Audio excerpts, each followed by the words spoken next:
Hello, welcome to Sinner Saint Sister. This is a space where searching, hurting, faithful, curious people come together and ask hard questions and listen to wise guests share how they have lived life deeply. There are a couple of things that you can do that really help out the show. One of them is if this episode is something that blesses you, can you please send it to a friend?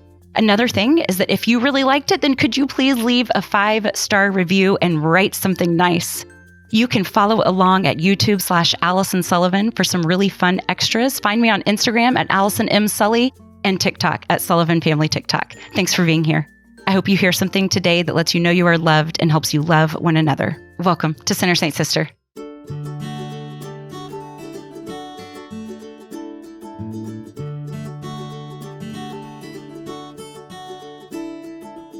The Paschal Mystery. It's a process of dying and rising. It's about death and new life. In the church, there are 4 parts to it: suffering, death, resurrection, and glorification. And in this cycle, we learn that new life can come from death, that we can find meaning in tough times, and that there really is light in the darkness. We learn that all life, all of nature, obeys this rhythm of dying and then rising. And if we were listening to the world, it might be easy to get caught up in a different story. We ascend. We achieve, we try our best, we work hard, and we're good people, and then good things are owed to us. And those good things, well, they ensure our happiness, and then we will live a good life. Or conversely, you don't work hard, or you have some moral failing, some character flaw, and bad times, they will certainly come your way, and you will have deserved them, and then you will be miserable.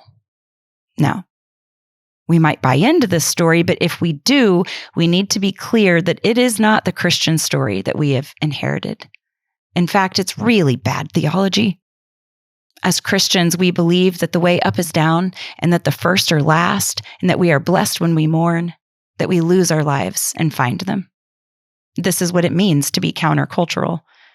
Christ's experience of suffering, death, and new life has forever changed us, and it has given us a different way of living. And if that's hard for us now, well, it was also hard for people in Jesus' day who saw him as a contradiction of terms, because if Jesus was Lord, well, then he couldn't be crucified. And if Jesus was crucified, well, then he couldn't be Lord. And it might seem tragic or absurd or ludicrous that dying becomes resurrection, but we hang our faith on it. We can be resistant to this message of death and new life, but death no longer has the last word, and Jesus proves this is true. This is the Paschal Mystery. My friend Kayla Craig is one of my favorite writers, and when I started considering why, I realized it wasn't only her beautiful essays, touching and detailed, but it was also her commitment to the hope in dying and the glory in rising. She embraces all of it in honesty, knowing God is faithful. She's a creator, an entrepreneur, an author, and my friend.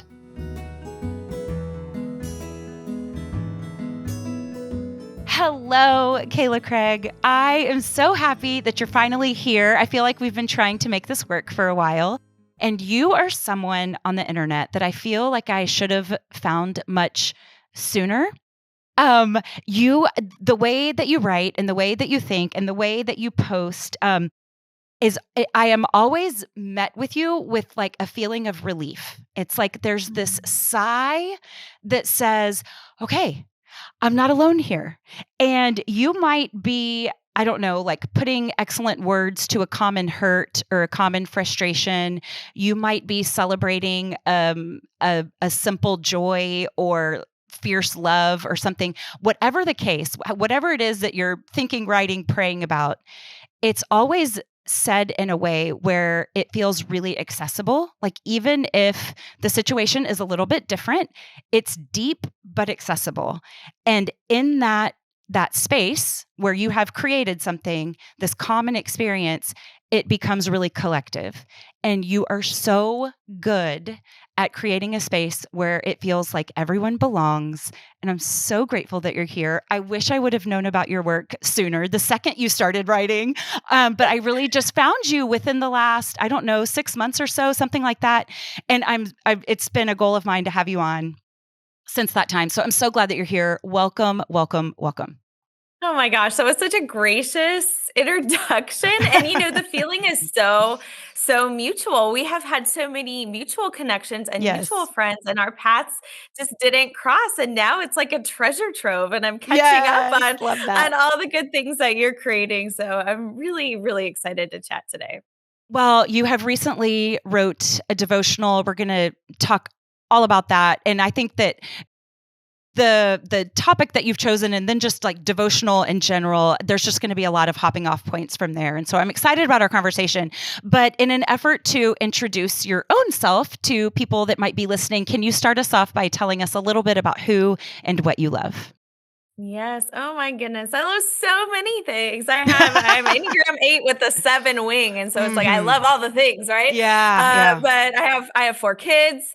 They're between the ages of 7 and 13. So we're kind of in different seasons right now with them.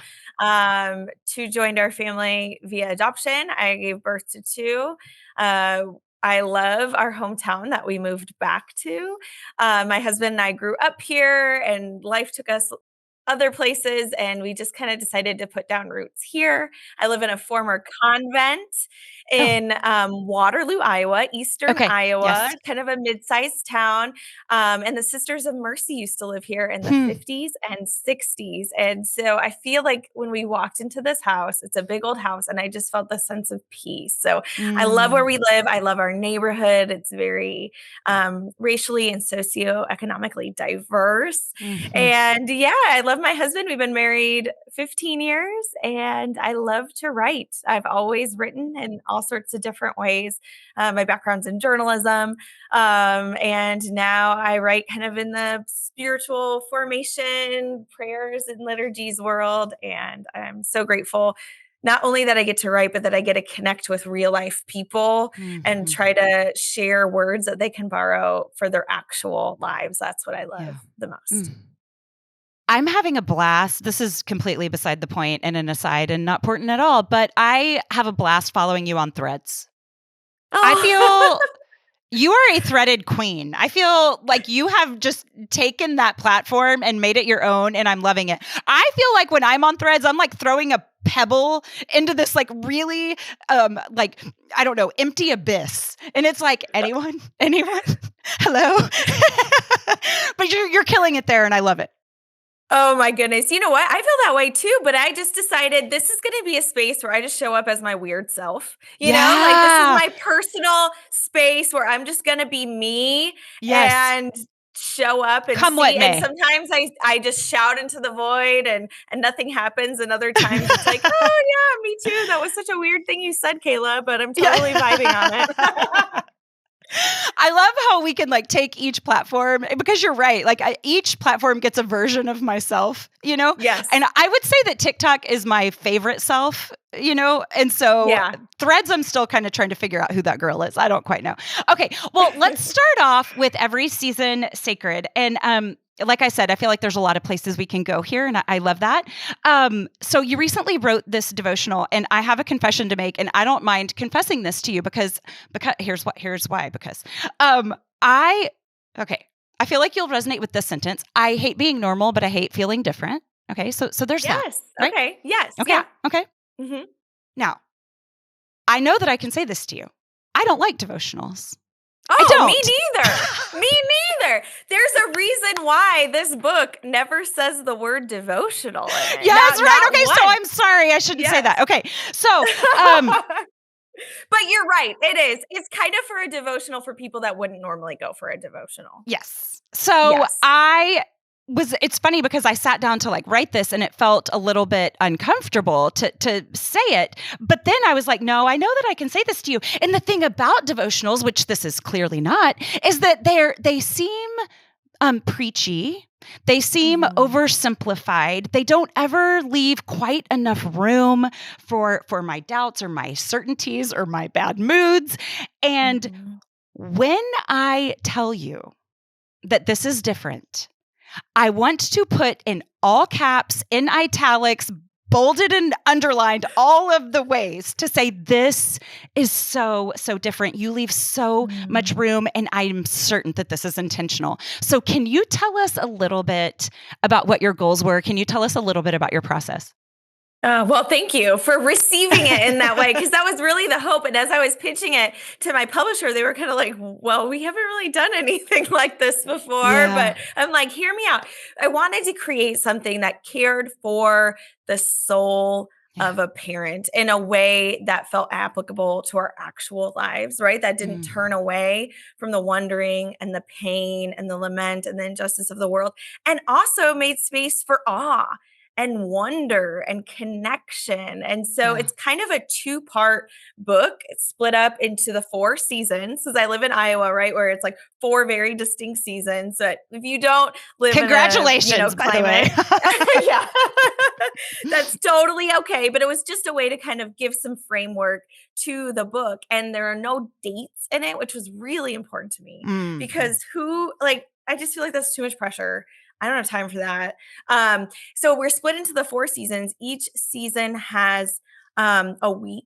There are like 13 weeks in each kind of section. And then in those weeks, there's a reflection, which is kind of like a mini essay that follows a particular kind of timely theme. Then there are scripture references, if that feels like a resource to you to kind of look up on your own. There's a breath prayer. And all of that is for you, the parent. And then kind of based on those themes, there's a whole list of kind of connection questions or prompts that you can kind of tweak and borrow and make work for your family and whatever season of life you're in. And you don't have to gather around the table to do it. You can talk about it on the way to basketball practice, take one question per week and just think about it and talk about it. And then my first book, To Light Their Way, is a collection of prayers and liturgies from the perspective of a parent. And I heard from a lot of readers that, do you have prayers that we can share with our family, with our kids?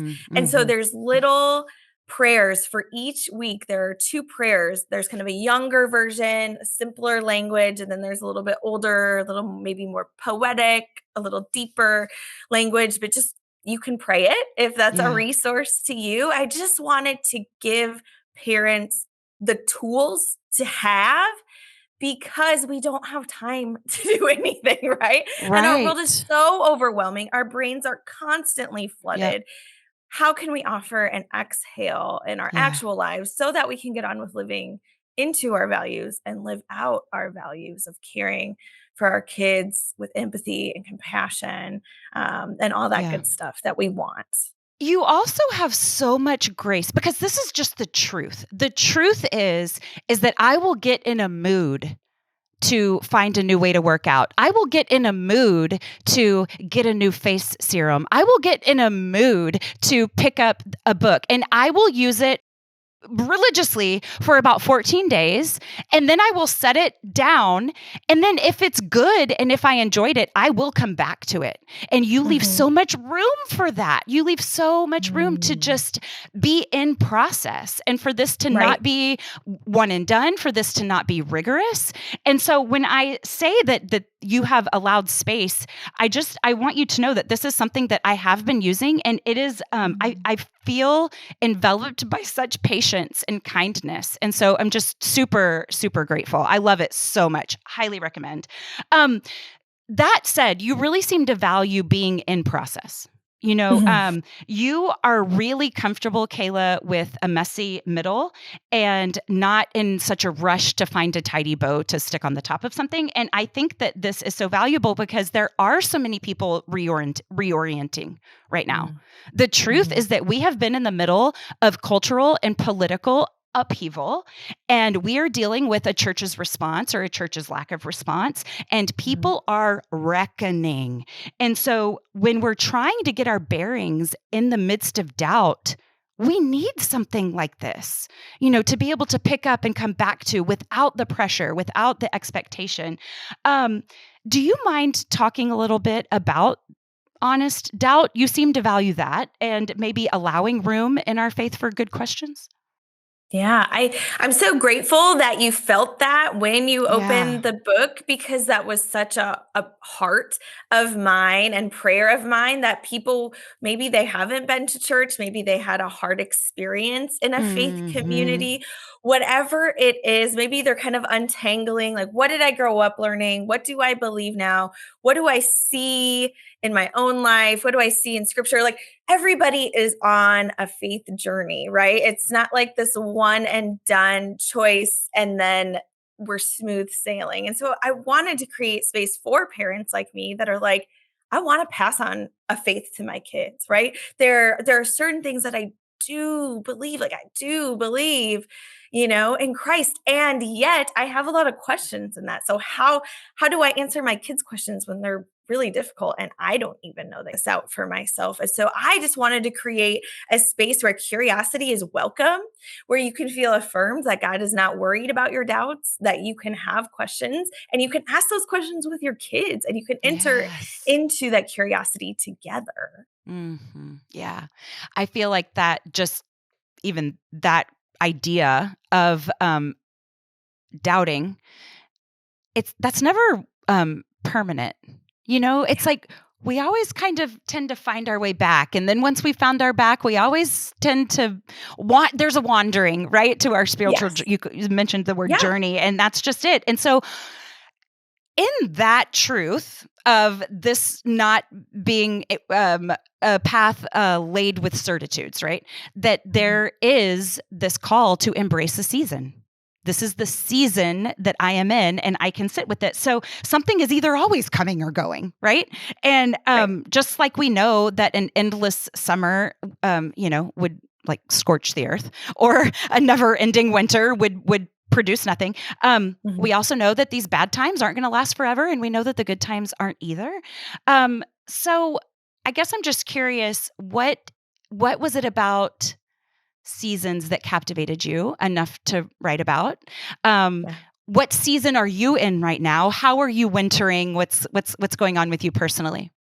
Yeah, I love the rhythm of seasons. I reflected on when I was pregnant, it was in the winter, right? And I felt like Mm. winter was literally never going to end. It was snow, it was ice, it was gray, it was dark, it was Yeah. sad.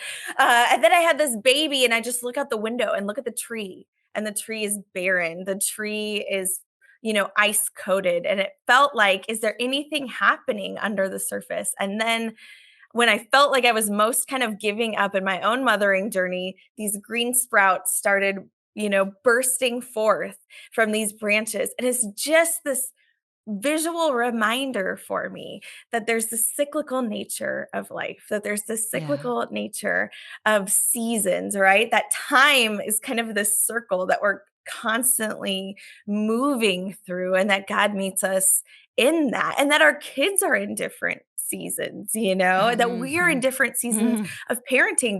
The parent that I am now is Mhm. not the parent I was 5 years ago, and I hope is not the parent I'm going to be 5 years from now. Like, I pray Right. that I grow in wisdom and empathy and compassion and all of these different things. And so it's really interesting because we do have these rhythms of our days and of our lives, and professional seasons, personal seasons, parenting seasons. It's rich with imagery to pull Mhm. from. And so I think that's why I gravitated toward it, because I wanted parents in a lot of different spaces to be able to find themselves, to find something that they resonated with on the page. And so Yeah.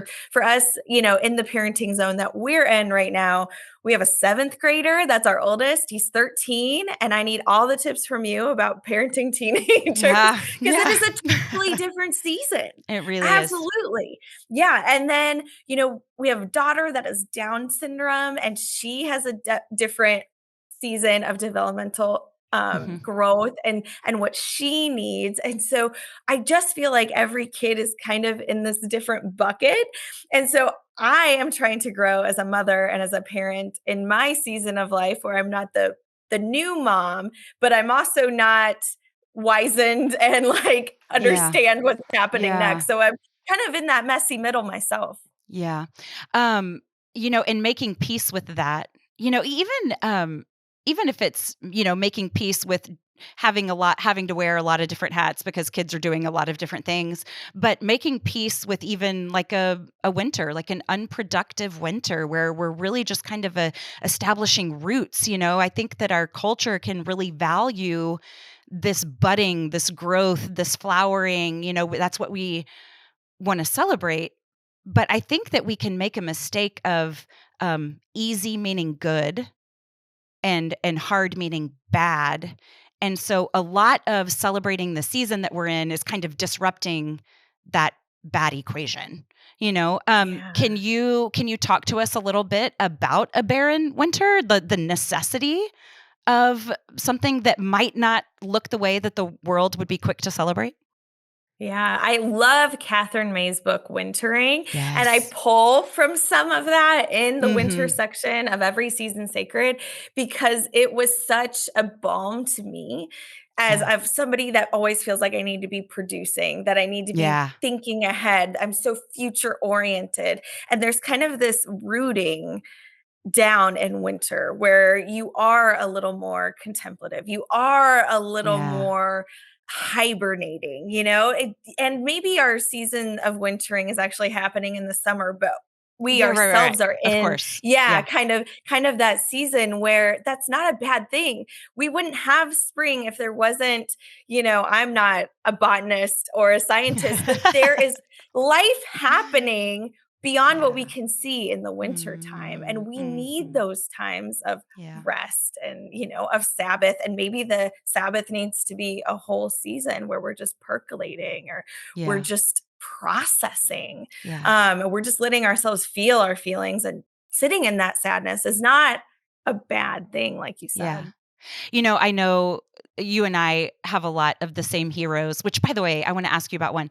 Because you quote really amazing people that I was thrilled to see that we love a lot of the same people. But I know that we have read a lot and learned a lot about deconstruction, and any old person can deconstruct, can just tear something down recklessly, but it takes a lot of wisdom to reconstruct. And so I think that's what a lot of us are doing right now is we're reconstructing, but a good portion of healthy reconstruction is making peace with the deconstruction. And so I was thinking about that, this deconstruction that people might, I don't know, want to roll their eyes at, or shame, it's not a Judas slipping away in the middle of the night moment. That's not what deconstruction has to be. It's more of a Peter moment saying, to whom shall we go? Where else should we go? And so I like the reframe of that this is a good, healthy thing. Winter does not have to be this, oh, well, let's just make peace with everything sucking right now. It's like, but it's useful. But it's useful. Right. We need it. We need it. Yeah. Okay, so you have a lot of heroes that you have quoted. I feel like you quote Dietrich Bonhoeffer a lot. Do you have a particular affection or affinity for him, or where did that come from? How did that start? Yeah, I think reading Life Together was maybe one of the first books that broadened my imagination of what the kingdom of God could be. And just his personal story that he actually lived into his convictions. And I just find him a very fascinating person, and, try to be so cognizant and not like lionizing or like creating somebody to be a hero, but remembering their humanity. And that's something that I try to do, and try to really, in the back, in the index, it's just full, because I didn't want the book to be just the words of Kayla, right? Like, I think the way I think because of so many people in my life, and including words that I've read of another. And so I was cognizant to really include a lot of different people, a lot of different backgrounds and thoughts. And I really didn't want it to just be white women, right? I'm a white woman. I didn't want to just include people that look like me, think like me, but cast a wide net, because there is so much, fruit out there, and that has been so beautiful in my own kind of faith journey. Yeah. You also quoted Sue Monk Kidd, who is another just cherished thinker and writer of mine as well. So I love how you start off explaining that following it's not just another item to check off of your to-do list. That really wasn't a goal for you, but instead it was an invitation to unforced rhythms were your words. And I love that so much. This is an invitation to unforced rhythms because Jesus is always inviting us. He knocks and he waits. It's always a gentle woo. And so I feel like because we like to operate with the comfort of certitudes, of certainty, we really want to strong arm a lot of things instead of offering something beautiful and then waiting for a response. So I love that so much. There's so much permission. You said to release the breath that you've been holding. It's so beautiful. It's so beautiful. I just thank you so much. But do you have anything to say? What is the danger in treating our faith like a list of to-dos? Because isn't that a great temptation? Oh my gosh. Yeah. And then it leads to burnout, right? It leads to, just another thing I have to do. There is no kind of heart transformation, right? I say that prayer is this kind of ongoing conversation that we're having with the one that gives us each breath. And when we think of prayer or we think of, spiritual conversation or reading scripture or whatever it is as just something to check off, we lose that kind of transformational ongoing conversation because we all have really long to-do lists as it is, especially in like the thick of parenting. Yeah. So this is something that I hope takes something off of your shoulders, flip it open, use it when it works for you instead of just more things on top of your shoulders. I was thinking about when I wanted to ask you this, I was thinking about to-do lists and I was thinking about the motivation of them because our faith should be this greatly personal thing. You're talking about this relationship, this ongoing conversation, and it should be super, super personal. But when we make a to-do list that is probably nothing more than a list of things to do and a list of things not to do.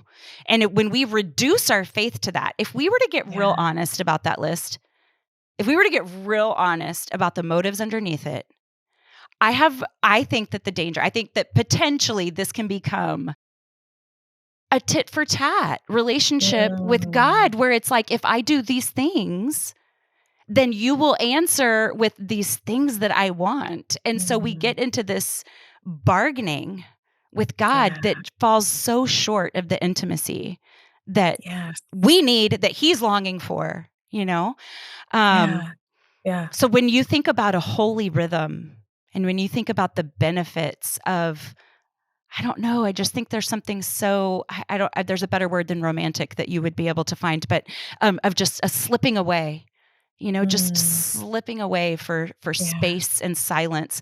How has space and silence enhanced your motherhood or shaped your motherhood or even been a challenge in your motherhood? Yeah. I think when I hear you talking, it's so good. I think of the intimacy, right? And sneaking away doesn't look like maybe getting up at 5 a.m. and lighting a candle and your house is just this like den of peace and zen, right? Like that's great if you could do that and that works for you. But for me, like mornings are chaos. My life is loud. My brain is loud. The scrolling I do is not helping me. It's causing more noise in my soul and in my mind and in my spirit, right? So for me, it's being cognizant when the noise gets to me too much to stop what I'm doing. And like breath prayers have been such a resource for me because it helps me get back in my body. It helps me remember, okay, like God, you are with me, like just this inhale and exhale. It doesn't have to be this profound thing. It can be. It might look that way in a different season. When I was nursing my babies, I had a lot of time that I was awake, even if I didn't want to be awake, right? I was awake and I would pray because that's what I had. That was what I had available to me was prayer. And so I think it shifts and changes. But right now, in all the things that I'm doing, I'm trying to turn down the noise because my inclination is to play music or an audiobook or a podcast. And all of those are great things. But Yeah. sometimes when I'm driving and I feel like I'm Ubering kids all over the place all day, I turn it down and I realize like, okay, I need to stop listening to my friend's Voxer message or whatever it is. Yeah. And I just need to breathe. I just need to be with God. And that doesn't mean I'm closing my eyes, right? My hands are on the steering wheel and I'm driving and I'm so present to where I am. But it's kind of this reordering and this recentering that has been really helpful for me. Yeah. Well, and I love the realistic approach of it's probably not going to happen with a candle at 5 a.m. Thank you for that. Now, I love the components of what you've written because I had this moment with my daughter. All of my kids are extroverts. I'm an introvert. And they're all very easy to connect with because of their extroversion.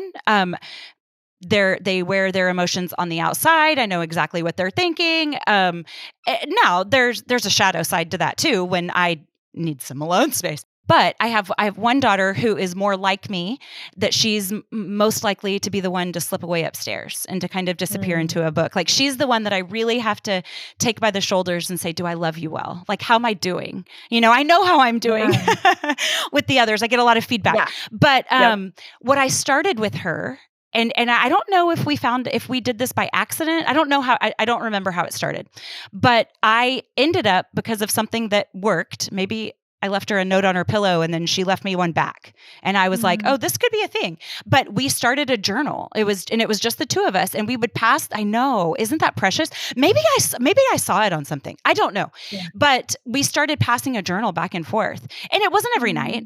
But I would know things about her. So this could make me cry. I would know things about what she was up against through this journal, more so than she would like corner me in the kitchen like my others might, or start up a conversation in the car.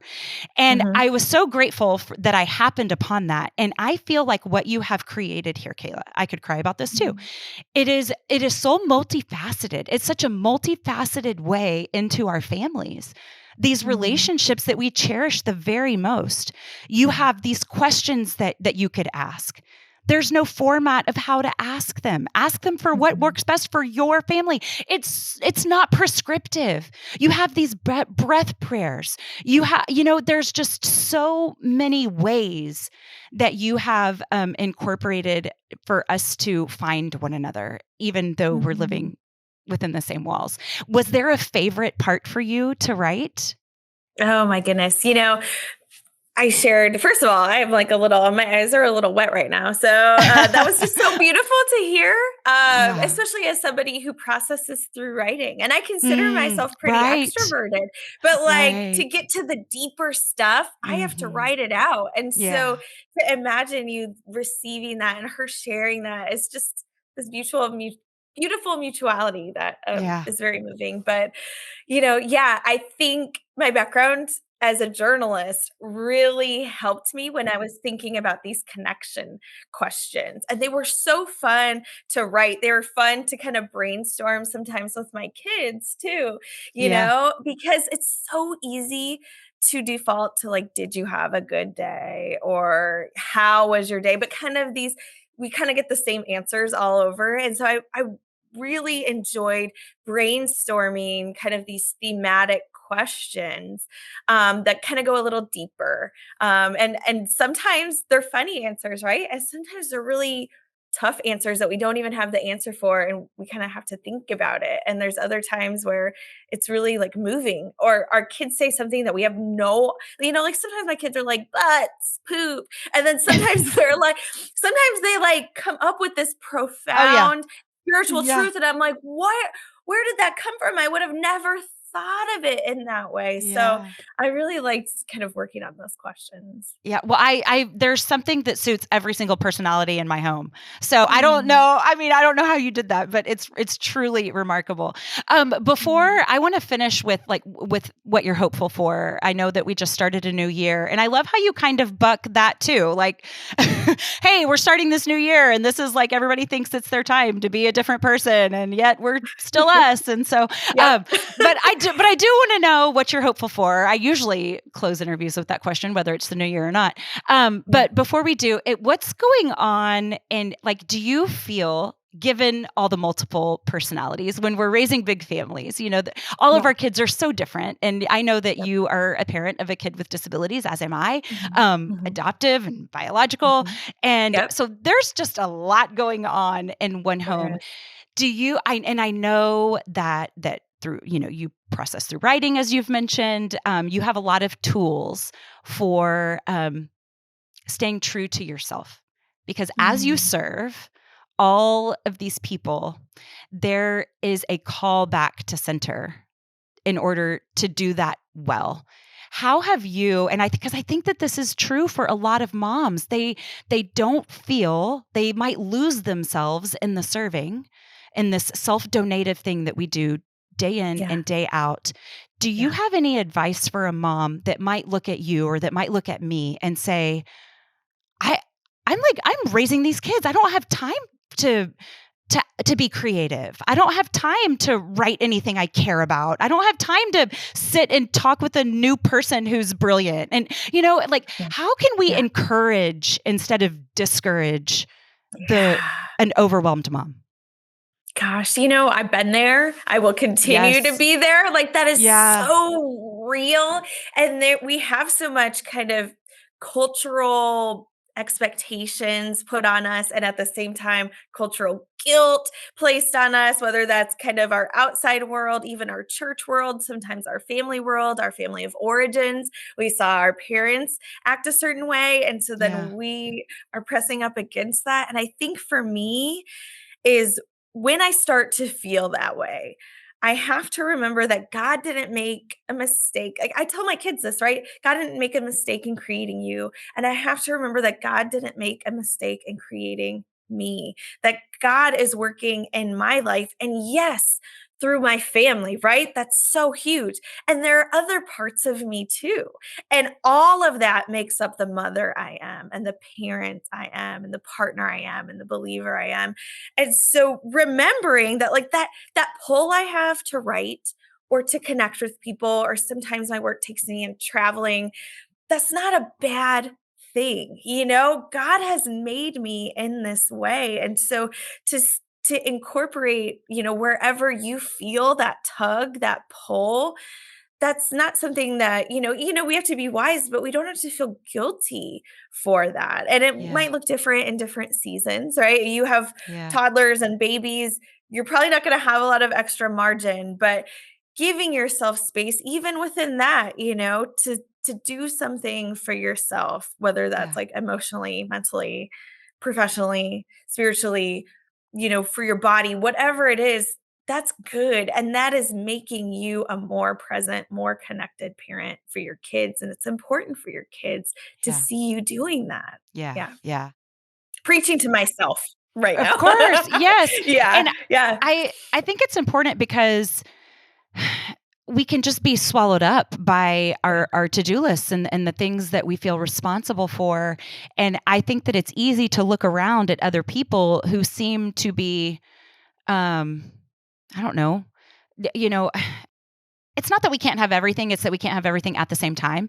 And so it's like, that's true and it's not true. It's like, I don't know. I mean, I feel like we can have a little bit of everything at the same time, but we do have to adjust expectations. And so I think this is what I was going to say, is that I think that it's easy for people to look around and say, well, she was just born different than me, or she just has more hours in the day than me.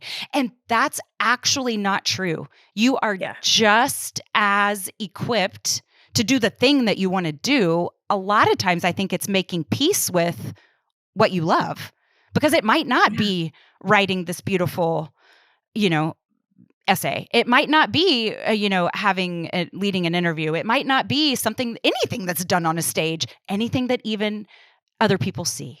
It might just be something that stirs your soul, that lets you know there's more to this life. There is something that you love. And if we could just make a discipline of a couple of minutes a day, and this to me is what you offer with breath prayer, is just time to sit with, what do I love? It's just, it's space, it's silence. And then how do I make just a little bit of time for that, for me to feel more like me? Eve Rodsky calls it the unicorn space. Jen Fulweiler calls it blue flame. Like, there's all of these names for it, but there is something that makes you feel alive. So yeah. And I think we can like flip through a catalog of gifts and like yearn for things that will never be ours. I'm not ever going to sing. It is for the best. Yeah. The Lord knew, like dogs howl, babies cry. It's like, but, anyways, making space for the things that we love. Yeah. Okay. What are you hopeful for, Kayla? Oh man, it's hard because it's so easy for me to feel cynical, right? Like I'm tender to the world. I see these headlines. I see so much going on, and that can zap my hope. Yeah. And yet I feel like I'm like grasping hope with like the most stubborn, tightened like fist that I can. And I'm so stubborn in hope that there can be spaces of belonging, in my home, for my kids, for myself. I'm stubborn in hope that we can work toward a flourishing for all, and it starts small and it looks small. And I'm involved with kind of different community organizations because I've realized that is where maybe I can get these glimmers of hope. I can work towards something where people are cared for and taken care of. And so I think that gives me hope, is that there can always be more belonging. There can always be, more spaces of welcome. And that gives me hope. Thank you. I love that word belonging so much. It's so important. Offering a godly belonging where people are incorporated, and I have felt so helpless when it comes to headlines, so helpless. Yeah. And I am right along with you. The only thing I know to do is to reach out to my community. And so we have a lot of similarities that way. I love that about you. You feel like just a kindred spirit. How can we follow you? What do you have next? What's coming up? How can we support you? Give us some marching orders, please, Kayla. I love this. I have loved this conversation so You're much. So lovely. So listen, I have family in Iowa, and and I am making you see me. Okay. Yes. I'm forcing a date is what just happened. Yes, I am willingly accepting that. I am praying about my next book. Okay. I am hopeful. I just keep imagining that a billboard is going to be flashing and it's going to tell me which direction to go. But I'm making peace with, I just have to follow these little breadcrumbs, right? And see where the Spirit is leading. So I'm excited about that. This year I started something called Year of Breath, which is an invitation for parents weekly. There's weekly editions that I'm writing, and you get them every Sunday morning. And there's kind of a reflection, a breath prayer, some reflection prompts for you, and then kind of a communal community element. And, I've been writing on the internet for years. And so I wanted to create something that I felt like might be worth somebody, if it worked for them to pay into, right? I wanted to create something where it's like, if you have the margin and the space and you can join us, that it would be something for your soul. And so it's a paid community, $8 a month. But I always tell people, if that doesn't work for you, reach out to me and we will give a scholarship for you. But I really enjoyed working on them. It holds me accountable. It gives me an intentional rhythm because I can often be unmoored, And so I'm writing that. That's kaylacraig.substack.com, weekly newsletter. And I'm on Instagram, liturgies for parents. And then my personal account is Kayla_Craig. And like you said, I'm really weird and random on Threads. Highly recommend the Threads too. In addition. Yeah. And then kaylacraig.com is where you can go for all of that. And my books are To Light Their Way and Every Season Sacred. Every Season Sacred. Everybody go buy 2 and give it to a friend. Give it to a mom friend. Thank you so much, Kayla. I appreciate your space in the world and how you spur others on, how you offer encouragement and hope, especially when things look bleak. I am so grateful for your bright light, and I pray that you never quit writing. I am such a fan, and I'm glad to say friend now. Thank you so much for coming on. Thank you so much. This was wonderful. See you soon.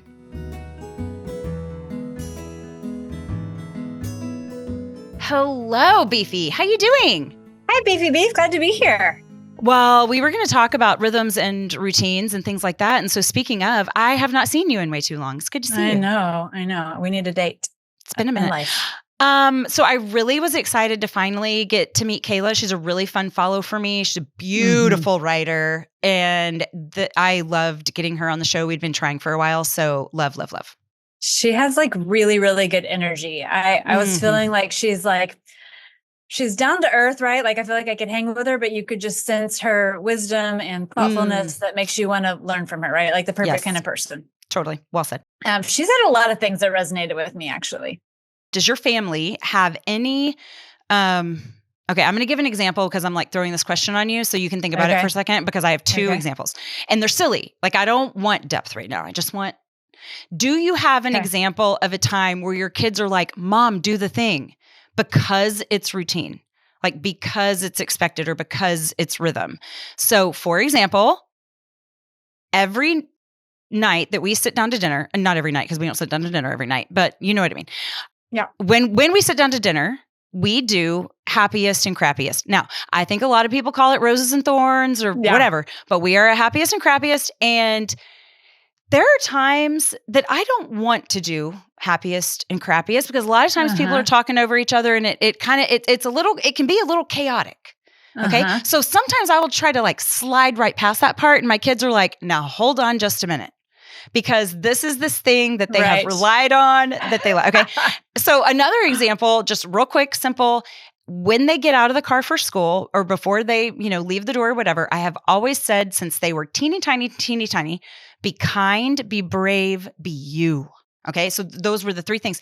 And so they love that. They expect that, but it was almost to the point where Silas would, if I would ever forget, Silas would kind of linger until I said it, do you have anything that your family depends on?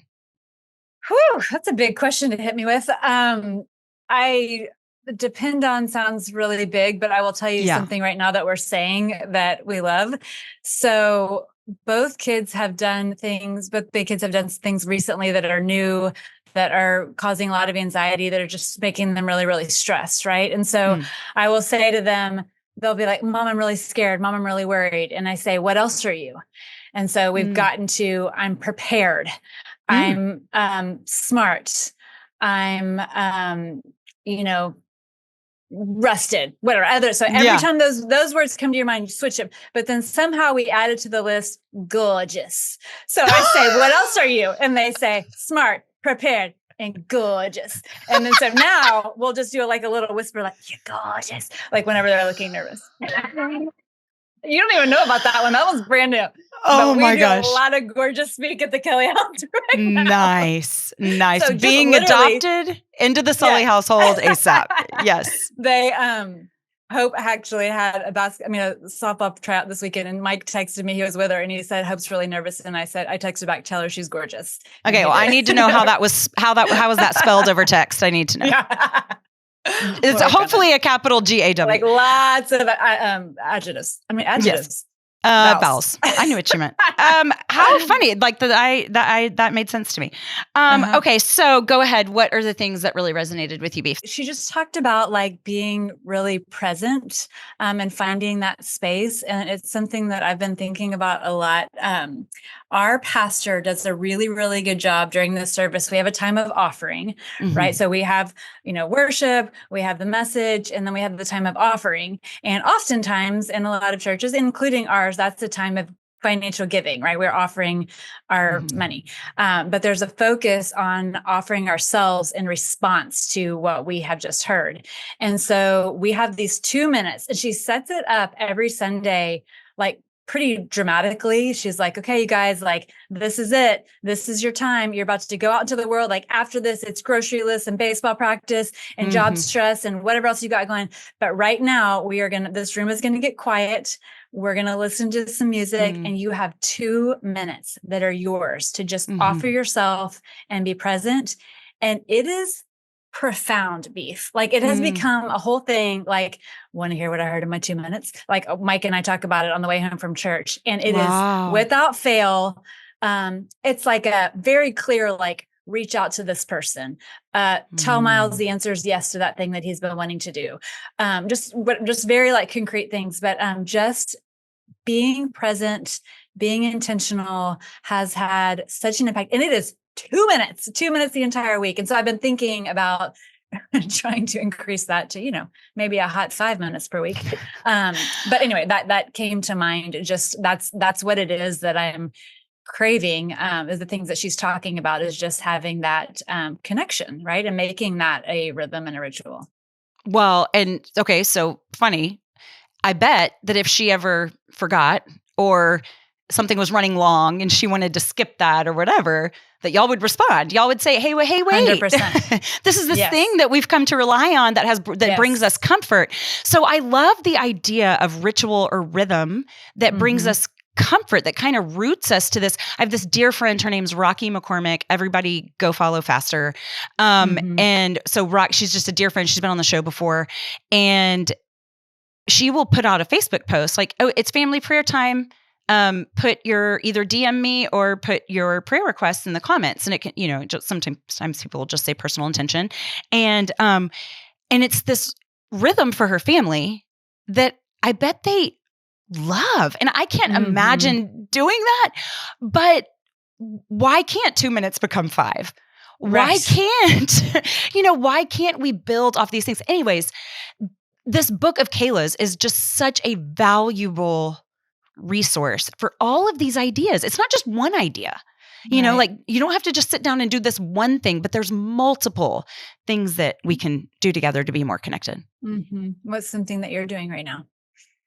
Well, so you were talking about the 2 minutes in church service, and it reminded me of the 10 minutes, like 5 to 10 minutes at the end of a yoga class where you just lay there. And it's interesting because the way up is down, right? And so it seems like, oh, I'm doing nothing right now. I don't want to do that. I'm not burning any calories, or I'm not out the door so that I can get a quicker start on whatever. And yet when you embrace right where you are and sink into that moment, there are treasures for you there that you can slide right past, that you can not be attuned to. So I am someone who has to make slowing down a discipline. I just am. Absolutely. And so an intentional, even if it's just 5 to 10 minutes of just quiet, like just laying there. So the breath prayers. The breath prayers that she the breath prayers that she offers, like literally just at a red light. Right. And I think you have to make it a practice too, right? Because you have to learn to trust that you will receive something in that moment, right? It seems like a waste. It seems like something else should be happening that's more active. So I think that we have to practice it to teach ourselves and prove to ourselves that how valuable it is. I love that because so one thing that I always say in yoga is we have a tendency to think that the next moment is more important than this one. And we have to sink right where we are because it's the only thing we can effectively change. We're always trying to pull ourselves forwards or backwards. There's nothing we can do there. But amen. We can affect right here. Okay. Yay. Love you, beef. Have a happy day. You too. Bye. I am so grateful for you, listener. If you liked this episode, could you please do me a favor and hit subscribe and leave a review? It really helps the show grow, and I would be so appreciative. Thank you so much to our guests who share their gifts so generously with us, and a special thank you to Taylor Schroll, who does so much behind the scenes to make the show great. If it weren't for him, I would still be in my closet with my iPhone. You can follow along at Forte Catholic as well. That's Taylor's show where I show up now and again. And to keep up more regularly, please follow along on Instagram at Allison M. Sully or TikTok at Sullivan Family TikTok. See you next week. Today's show was a production of Allison Sullivan in conjunction with the Forte Catholic Podcast Network. For more great Catholic podcasts, head on over to fortecatholic.com/podcasts or wherever you listen to podcasts.